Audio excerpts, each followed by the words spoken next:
Good afternoon, everyone. I'm Martin Hamilton, and I'm here to present the health tip for today on sickle cell disease. So, what is sickle cell disease? It's essentially a group of red blood cell disorders. Many people associate sickle cell with just a single disorder, but it's really it's a group of disorders that consist of the disease. As you can see from the picture here, from the illustration, there are two different shape of red blood cells you typically see with sickle cell.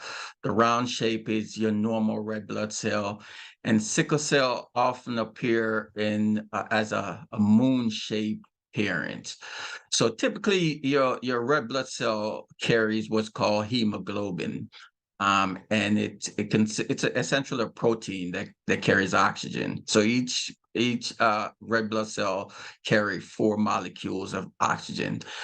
With sickle cell, that oxygen carrying capacity is inhibited, and also oftentimes what you see with sickle cell, it causes a lot of clogging off the micro blood vessels that we refer to as capillaries.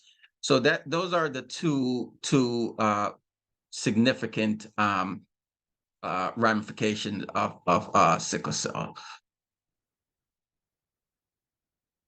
So, as I previously mentioned, there are several different types of sickle cell. In order for someone to acquire sickle cell, they have to get each genotype from both parents. All right. So both parents must transfer that a sickle cell gene to or an abnormal gene to an individual in order for that individual to acquire or to have sickle cell. So sickle cell, we typically do conduct a blood test called hemoglobin electrophoresis. And with that test, it gives us, we're able to look at the different the blood type. So you have hemoglobin S, hemoglobin C, you have hemoglobin A, which is typically representative of your normal red blood cells. And there are other different type of hemoglobin. Sickle cell is always represented by hemoglobin S. So the first one I would like to discuss is hemoglobin SS. So as I mentioned, you typically, in order for someone to get sickle cell, they must have acquired the genes for both parents. With sickle cell SS, the individual may have or likely acquired or have acquired the sickle cell from or the S gene from both parents. And this is the most severe form of sickle cell anemia. The next form of sickle cell anemia I would like to discuss is hemoglobin SC. So again, these genes must be acquired from both parents. So the individual may have acquired the sickle cell S or hemoglobin S from one parent and the hemoglobin C from another parent. This is a more milder form of hemoglobin, but it can cause sickle cell, but it can cause some severe illnesses as well, or symptoms. So you have hemoglobin S beta thalassemia. So notice the theme here, hemoglobin, all of these sickle cell disease, the individual typically acquire at least one hemoglobin S. So beta thalassemia by itself is a form of anemia that's pretty common in your Mediterranean population. With sickle cell hemoglobin S beta thalassemia, what typically happens the first thing is that there are two different forms of this type of hemoglobin or beta thalassemia. You have the beta thalassemia 0 and the beta thalassemia S plus. The beta thalassemia 0 is the more severe form of this type of sickle cell. So oftentimes with these individuals, not only that they get that sickling, they also are severely anemic. There are other forms of of sickle cell anemia, hemoglobin SD, hemoglobin SE, hemoglobin SO. These are rare forms, and the severity of these type of sickle cell may vary. So, sickle cell trait, often a lot of individual may acquire a normal hemoglobin as well as a sickle cell gene from their parents. So they may have gotten the hemoglobin A, which is the normal representative of a normal hemoglobin from one parent, and then a second hemoglobin, which is hemoglobin S from another parent.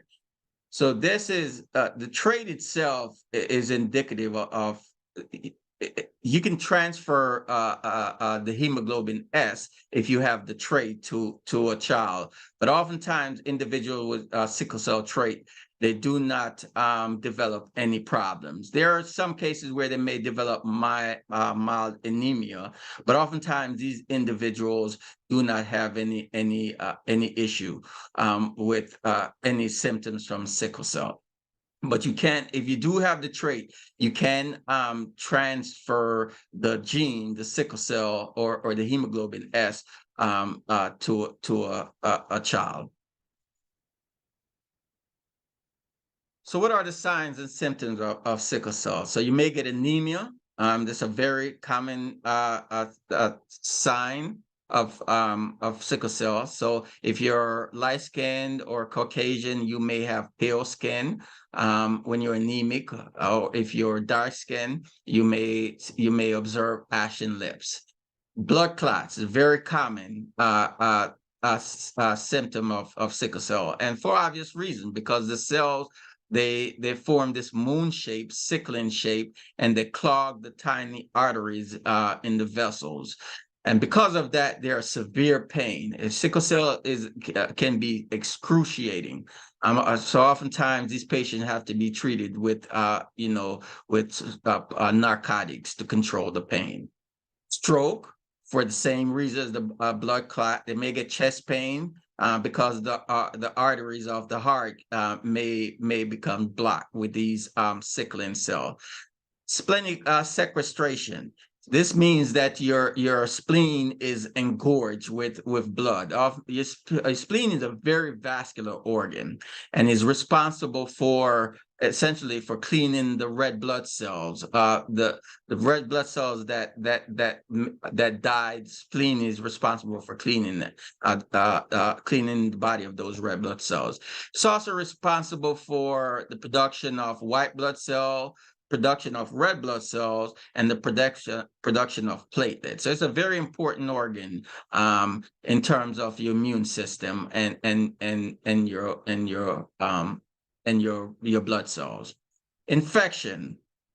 For the previous reason that I mentioned, you get splenic sequestration, and your body is unable to manufacture the antibodies that it requires to fight off infection or the white blood cells. So oftentimes these individuals are prone to infection. They may end up with dark urine at times because of the hemolysis or the breakdown of the red blood cells. So an average red blood cell may last 120 days. With sickle cell, that blood cell lasts anywhere from 10 to 20 days. So hence the reason why a lot of these individuals are anemic. They have a lot of what we call immature red blood cells, reticulocytes, versus the mature red blood cells. Pain, as I mentioned, because of the blocking of those small arteries, these individuals often end up with severe pain. Kidney failure, because of, again, ischemic attack from the sickling of the red blood cells. So what are some things you can do to prevent it? One, the first thing is hydration. If you have sickle cell, you always want to hydrate. You should be drinking anywhere from 1.5 liters to 2 liters of fluid every day. Hydration is very important. That's one of the first treatment you'll get if you have sickle cell and you're in a sickle cell crisis. It's important to hydrate to kind of flush those sickling cell from the vessel. You want to avoid extreme temperature, extreme height. Those things can cause, can initiate sickle cell crisis. So you want to avoid those as much as possible. You want to practice proper hygiene or good hygiene. Wash your hands. If you're eating fruits and vegetables, you want to wash those things, because as you recall, on the previous slide, I indicated that these individuals are prone to infection. So you want to do all the preventive measures to mitigate your risk of getting infection. And vaccine. Make sure you're up on your vaccine. Very important. Your pneumococcal vaccine, your hepatitis V vaccine. Again, these individuals, they are often immunocompromised, so it's important that they're well vaccinated. So that concludes my my talk on sickle cell anemia. If you have any questions, you may contact info@AgapeAdventFellowship.church. Thank you.